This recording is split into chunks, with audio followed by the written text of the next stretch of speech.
Well, let's cross live now to Geneva, where the UN Special Envoy for Syria, Staffan de Mistura, and the Humanitarian Task Force Chief, Jan Egeland, is meeting during a humanitarian access task force. Let's listen in to see what they have to say. The field of the humanitarian side, on the hospital. Okay. Thank you.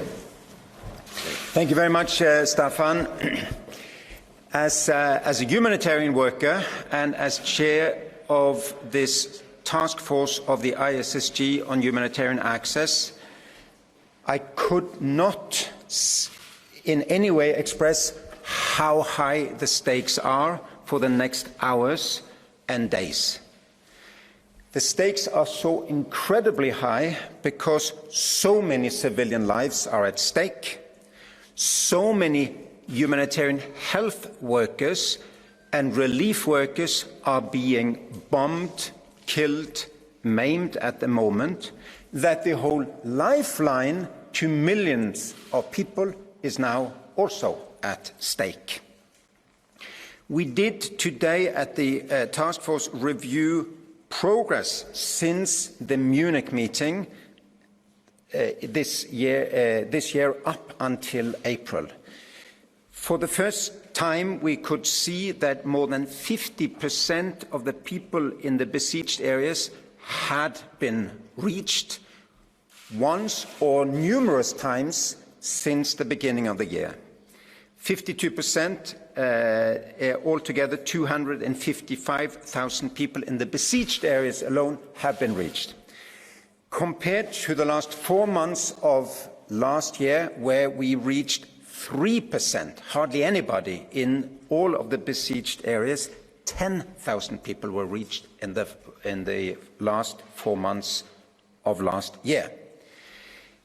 So there has been progress.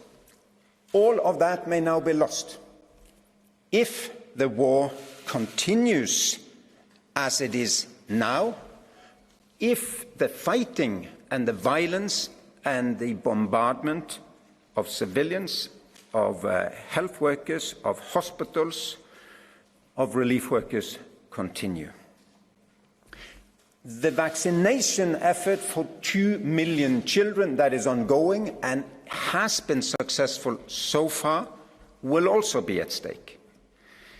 We need to get to 2 million children 3 times to avoid epidemic disease in Syria.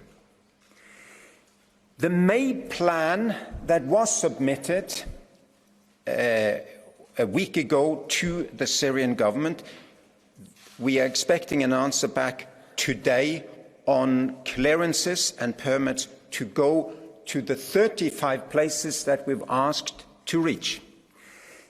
There are 905,000 people in these besieged and hard to reach places.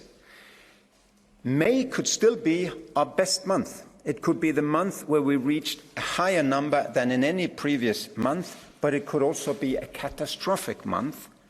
It all depends on what will happen in the next hours, days, and weeks. Perhaps a special word on the catastrophe within the catastrophe, which is medical assistance. Medical assistance has a crisis of its own. The medical workers have been particularly hard hit and hard targeted. We have the translation. So maybe we'll take translation until then. شكرا لكم على حضوركم، وأنا كعامل إنساني وكمسؤول إنساني باستطاعتي أن أقول، وقد خرجت الآن من فريق العمل المعني بالمساعدات الإنسانية والتابع للمجموعة الدولية لدعم سوريا، باستطاعتي أن أقول أن المخاطر كبرى في الساعات المقبلة والأيام المقبلة. فحياة العديد من المدنيين في خطر، وبشكل خاص المساعدات الإنسانية في خطر، لأن العاملين في مجال الإغاثة يقصفون ويستهدفون.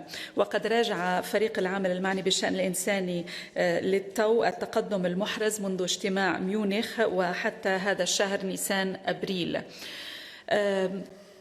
للمرة الأولى في هذه الأشهر الأربعة الأخيرة تمكنا من الوصول إلى 200. Well, you're looking at live pictures coming out of Geneva, where a humanitarian access task force has been meeting, and speaking at the podium is Jan Egeland, and he's been saying how high the stakes are following the wave of violence within Syria. He said that relief and health workers have been bombarded, killed and maimed, and the lifeline to reaching people is at stake. He said since the Munich meeting, more than 50% of people in besieged areas have been reached, and he quoted a figure of 250,000. So he said progress had been made. If you compare that to the last 4 months of last year, only 3%, that's just 10,000 people had been made. But he stressed that all of this might be lost if the fighting and violence and bombardment continues. He also went on to stress that they needed to continue their vaccination program of reaching 2 million children, and they needed to get to those children at least 3 times. They have currently submitted a plan to the Syrian government in May to try and get clearances and permits, and they need to reach 32 places where more than 9,000 people are living in these very hard-to-reach places. But again, this could be a catastrophe in May if this does not happen. He also went on to criticise the targeting of medical workers, saying that the medical assistance is a crisis of its own and that medical workers had been the hardest hit. We are currently listening to translation of that speech that he's just given. Let's listen in to when Mr. Egeland is due to speak again. هي كارثة المساعدات الإنسانية لأن العاملين في المجال الطبي يقصفون ويستهدفون. So then on the medical assistance crisis within the crisis, no single area has been harder hit than medical assistance work. Doctors have been killed, health workers have been killed, and medical workers have been blocked from coming to their patients.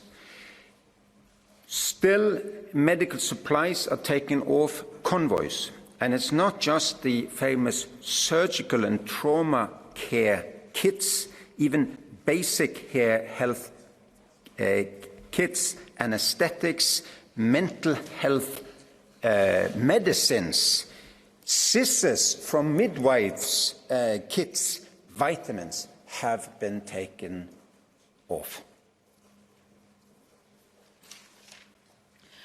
إذن أود أن أؤكد على النقطة الأخيرة التي تحدثت عنها، وهي أزمة المساعدات الطبية، وهي الأزمة الأكبر داخل الأزمة السورية.